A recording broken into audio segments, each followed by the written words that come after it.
Bom, pessoal, aí continuando, aqui a gente já vai ter essa saída da definição de testes mais poderosos e entrando diretamente no lema, chamado de lema de Neyman-Pearson, né? Qual que é a ideia? É a mesma ideia praticamente da combinação linear, né? A sobre B é que trocar por uma constante, né? Então no lema de Neyman-Pearson eu vou ter a região crítica mais poderosa, né? É dada por L1 de x sobre L0 de x maior ou igual que K, né? Em que essa região crítica A1 estrela é a melhor região crítica de um nível de significância alfa para testar H0 θ igual a θ0 contra H1 θ igual a θ1, né? Isto é, ela vai ter também um menor beta do que quaisquer outras regiões críticas, né? Para qualquer outro teste com uma região crítica A1, ok? E também da mesma forma para o alfa. Então, ela vai ter vai ser mais poderosa e vai ter um menor erro, os erros do tipo 1 e do tipo 2, ok? Então essa é a definição do lema de Neyman-Pearson, ok? Então, ó, aqui eu tenho uma prova, né? Então a prova é muito semelhante à anterior, né? Então vou ter ó, K vezes alfa de A1 mais beta de alfa não, K vezes alfa de A1 estrela mais beta vezes A1 estrela menor que K vezes alfa de A1, né? Mais beta de A1, né? Então, como o alfa de A1 estrela ele já vai ser maior ou igual que o alfa de A1, né? E o beta vai ter o beta de A1 estrela vai ser menor ou igual que o beta de A1, a gente vai ter que o alfa vai ser maior, mas em compensação o beta vai ser menor, né? Então, como o beta tem uma maior relevância, né? Então, tem em escala um pouco maior, então ele já conclui a prova, tá certo? Porque quando a gente substitui, a gente vai ver que de forma geral a parte da esquerda, né, ela vai ser menor do que a parte da direita, ok? Essa região crítica, de acordo com o lema de Neyman-Pearson, também é conhecida como teste da razão de verossimilhanças, né? E o teste mais poderoso rejeita H0 quando essa razão entre L1 e L0 de x, né, for maior ou igual que K. Então isso vai dar evidência a favor de H1, né? Ou seja, a evidência a favor de H1 é maior do que a de H0, ok? Então o teste mais poderoso está associado à região crítica, né, de A1 estrela, né? Então, o teste da razão de verossimilhança basicamente é um teste que ele compara, né, como o nome já diz, razão entre L1, né, que é a verossimilhança considerando o A1, né, a hipótese alternativa como verdadeira, dividido pelo L0, que é considerando a hipótese nula como verdadeira. Então, naquele exemplo, né, que eu tenho uma normal μ1, né, a gente vai querer testar o μ igual a 0 contra μ igual a 1. Né? Então, vou ter aí a verossimilhança. A verossimilhança de uma normal, μ1 vai ser dada por essa expressão. Então, é só substituir. Eu vou ter o L1 e o L0, né? Então, eu vou fazer o L1 considerando μ igual a 1 e o L0 considerando μ igual a 0. Então, é só aplicar. Ó. Em cima, eu tenho o L1 considerando μ igual a 1, embaixo, μ igual a 0. Substituo, né? Então, quando eu isolar, vou cortar aqui e fazer as manipulações algébricas, eu vou ter que o K vai ter o que? Eu vou pegar o somatório de x, né, que é a estatística suficiente, maior ou igual que log de K mais n sobre 2, ok? Eu vou chamar isso de C. Então, isso vai ser minha constante. Então, eu vou ter o teste mais poderoso rejeita esse H0. Então, eu vou ter se ele rejeita H0, eu vou ter a região crítica. Então, eu vou ter a região crítica do teste mais poderoso, A1 estrela, quando o somatório de xi for maior ou igual que o C. Que o C vai ser aquela constante lá, que é log de K mais N sobre 2. Ok? Então, para um alfa igual a 0,05, né, com nível de significância de 5%, eu vou ter a probabilidade de considerando H0 verdade, somatório de xi maior ou igual a C, como sendo normal é 0n. Então, o somatório de xi segue o normal 0n, ok? Já que o desvio é 1, ok? Então, sobre H0, a gente vai ter que o C vai ser 1,64, né? Me fornece esse quantio de 1,64, é o quantio que fornece essa probabilidade de 0,05. vezes raiz de n. Né? Se o n igual a 9, então só substituo o n igual a 9, que é 3 vezes 1 é 4, que é 4,92. Então a região crítica seria qualquer valor do somatório de x e para de 1 até 9 que fosse maior do que 4,92. Ok? Então se eu quero saber se o mi igual a 0 contra mi igual a 1, o que é que eu faço? Eu pego uma amostra de tamanho 9, somo os valores. Né? Se o somatório de x for maior ou igual a 4,92, o que é que acontece? Isso ele vai cair na minha região de rejeição de H0, que é o A1. Então se ele cair nessa região de rejeição de H0, então eu vou ficar tendo evidências fortes que ele está a favor de H1, ok? Então, associado a essa região crítica, né, a gente vai ter também o poder, ou perdão, o beta, que é o erro do tipo 2. Então, como é a probabilidade do erro do tipo 2, vai ser a probabilidade, considerando H1 verdadeira, de somatório de xi menor ou igual que 4,92. Então, eu posso só aplicar a transformação, né, para chegar na normal padrão. Então, tá aí eu tenho probabilidade de z menor ou igual que menos 4,08 sobre 3, que é igual a 0,09. Né? Então, a probabilidade do erro do tipo 2, né, é 0,09. Consequentemente, o poder vai ser de 0,91. Então, a gente vai estar com essa região, que é o teste mais poderoso, então o poder dá 0,91. Qualquer outra região crítica para esse teste aí teria, né, um poder menor que 0,91. Né? Então, assim, o teste mais poderoso tem a região crítica dada para, né, esse C igual a esse valor aí, né, 1,64 para 5% de significância, a raiz de n vezes, mais n vezes μ0, que é o valor considerando H0 verdadeiro. Né? Então, tem mais dois exemplos aí no livro, né, do Helene Boffarini, que é a principal referência da disciplina. São os exemplos 6.3.4 e 6.3.5, tá? Seguem essa mesma linha, então fica repetitivo, mas é bom vocês darem uma conferida, tá? Então, os testes mais poderosos a gente vai ter aqui a seguinte definição, né, dentro do teste hipótese. Então, a gente vai ter a definição de nível descritivo do teste, anotado por alfa chapéu, né, que vai ser a ideia do nível descritivo do teste, vai ser o menor nível de significância alfa para o qual a hipótese nula seria rejeitada. Então, o valor nível descritivo do teste também é chamado de valor P, né? Então, se esse alfa chapéu ou valor P for menor do que alfa, então rejeitamos a hipótese nula, em que alfa é o nível de significância adotado. Né? Até corrigir aí. Então, exemplo, ó, nesse exemplo anterior, eu poderia fazer da seguinte forma, considerando o n igual a 9 e o x barra de 0,68, substituo, né? O alfa chapéu vai ser a probabilidade considerando H0 verdadeira, de x barra maior que 0,68. Né? Então, adotando a padronização, eu vou ter que essa probabilidade seria 0,02. Como 0,02 é menor que 0,05, então rejeitamos a hipótese de que μ igual a zero, ok?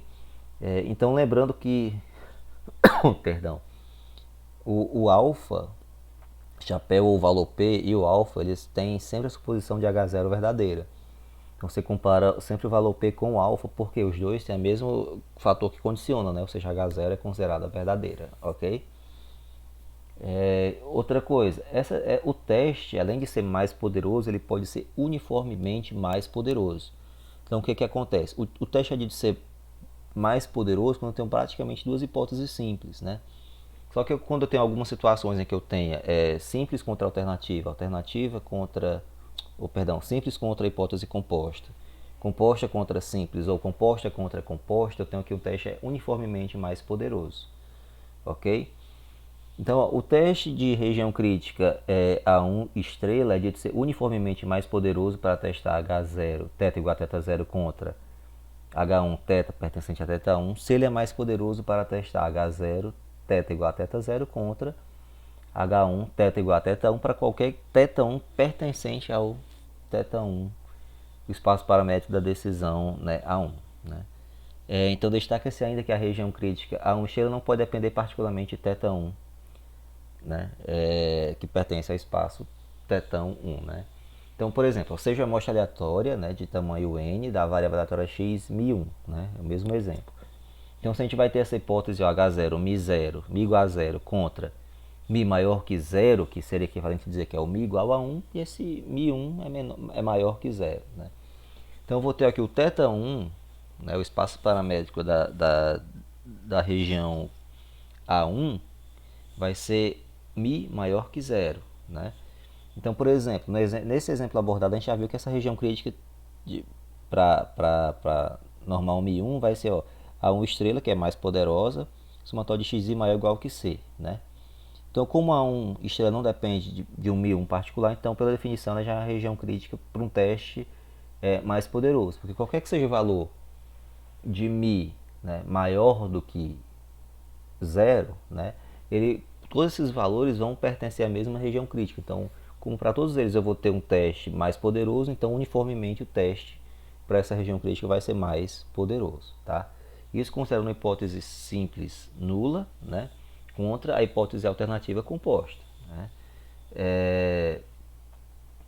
Então, ó, outro exemplo, seja x é o mostratório de uma Bernoulli θ, então eu quero saber se o θ é igual a 0,5, né? Ou seja, se é equilibrado, né, o θ, contra o θ menor que 0,5. Então a gente já, é até um daqueles exemplos 6.3.5, eu acho, que lá a região crítica era essa daqui, ó, somatório de xi menor ou igual que c. Então, como também não depende, e essa já é a região crítica para um teste mais poderoso, então para quaisquer valores de A1 vai ser um teste uniformemente mais poderoso, ok? Então aqui a ideia é, se você descobre que ele é mais poderoso, né, pelo teorema lá da razão de verossimilhança, né, que é o L1 sobre L0 maior ou igual que K, então você sabe que ele é mais poderoso. Então você estende para a questão de uniformemente mais poderoso se eu tiver uma região crítica composta e uma delas for composta, em resumo, tá? Então lá no exemplo, né, a gente tem isso aqui, o L1 sobre o L0, né, maior ou igual que K, e a gente vai substituir. Vocês podem fazer essas manipulações e eu vou ter que o C vai ser isso aqui tudo, ó. Log de K vezes 1 menos θ0 sobre 1 menos θ1, tudo isso elevado a N, dividido por log de θ1 vezes 1 menos θ0 dividido por θ0 vezes 1 menos θ1, né? Então só organizar isso aqui, tá? Vocês tentam fazer, se não conseguirem, vocês me perguntam, mas a ideia é basicamente eu trabalhar com a mesma base e manipula a soma dos expoentes, né? Então essa vai ser a ideia. Considerando ainda a hipótese nula simples e H1 composta, eu vou ter a função poder, né? Se eu tenho uma região crítica, eu vou ter a função poder, né? Então, se eu tiver uma região crítica a 1 estrela, né, que é a região mais poderosa, então eu vou ter o poder de θ para testar H0, θ igual a θ0 contra H1 θ pertencente a esse espaço θ1, θ1, né? Dada por π de θ, vai ser o π, probabilidade em θ, né? De x pertencer a essa região crítica A1, ou seja, a probabilidade de rejeitar H0, dado que θ pertence a esse espaço paramétrico, né? Então, se eu tiver o π de θ 0, isso seria praticamente equivalente igual ao alfa, né? Seria equivalente ao alfa, que é o nível de significância ou a probabilidade de erro do tipo 1, né? Então, exemplo, ou seja, x1 até xn é uma amostra de tamanho n da variável μ1, né, normal μ1. Desejamos testar H0 mi igual a zero contra H1 mi maior que zero, né? Então, a região crítica para esse teste a gente já viu que é somatório de x maior ou igual que C, né? Então, o C vai ser igual a 1,64 vezes raiz de 9. A gente até lembra que era 1,64 vezes raiz de n mais n vezes mi0, tá? De forma geral. Então, para n igual a 9 e um alfa igual a 0,05, a gente vai ter esse C igual a 4,92. Então, o poder, né, para essa região crítica A1, né, vai ser o P, probabilidade de Mi, né, na soma para ir de 1 até 9, maior ou igual a 4,92, ou 1 menos 4,92 menos 9Mi, só organizando aqui, sobre 3, né? Então aqui é equivalente a padronização, né? Então aqui eu estou usando a função de distribuição acumulada, normal padrão. Então eu só faço a transformação, né? E eu vou ter isso aqui. Então se eu tiver, por exemplo, um Mi de 0,3, né? Eu teria aqui 1 menos o φ, né, que é a probabilidade a função de distribuição acumulada ou distribuição normal 0,1 para o ponto 0,14. Então, seria 1 menos 0,77, que seria de é 0,23. Então aí o poder seria relativamente baixo, né? Então, se eu tiver hipóteses compostas, tanto as simples como alternativas, como tendo hipóteses compostas, eu vou ter o teorema. Ó. No caso em que uma amostra aleatória segue uma distribuição da família exponencial, né?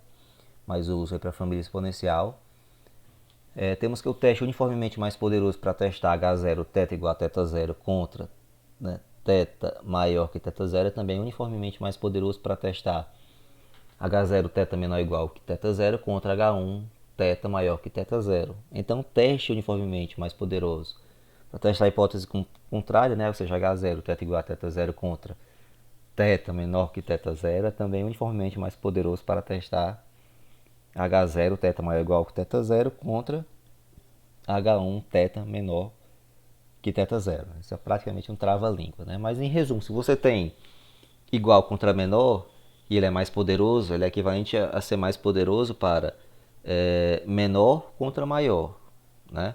É equivalente. Da mesma forma, se tiver igual contra menor, vai ser equivalente a ser maior contra menor.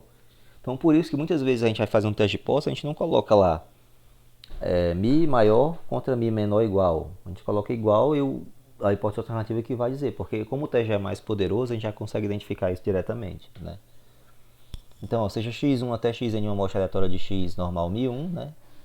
Como a gente já viu, o teste é mais poderoso para testar H0 mi menor ou igual que zero contra mi maior que zero. Então, ela vai ter essa região crítica, dado para o somatório de x maior ou igual que c, né? Então, se ele já é mais poderoso, então aqui se eu tiver, mesmo que eu tenha hipóteses compostas, ele vai pegar a mesma região crítica. Então basta pegar aquele valor lá, 1,64 IgN mais N vezes μ0. Ok, gente? Essa primeira parte finaliza aqui, aí depois eu vou para a parte de teorema da razão de verossimilhança generalizado. Que a gente viu teorema da razão de verossimilhança simples, né, que é L1 sobre L0 de x, maior ou igual que K, e agora a gente vai ver na próxima aula o teste da razão de verossimilhança generalizado. Ok, pessoal? Então é isso, aí eu já vou disponibilizar essas aulas e logo em seguida eu vou continuar e finalizar o material para disponibilizar para vocês a segunda parte. Ok, gente? Até mais, tchau.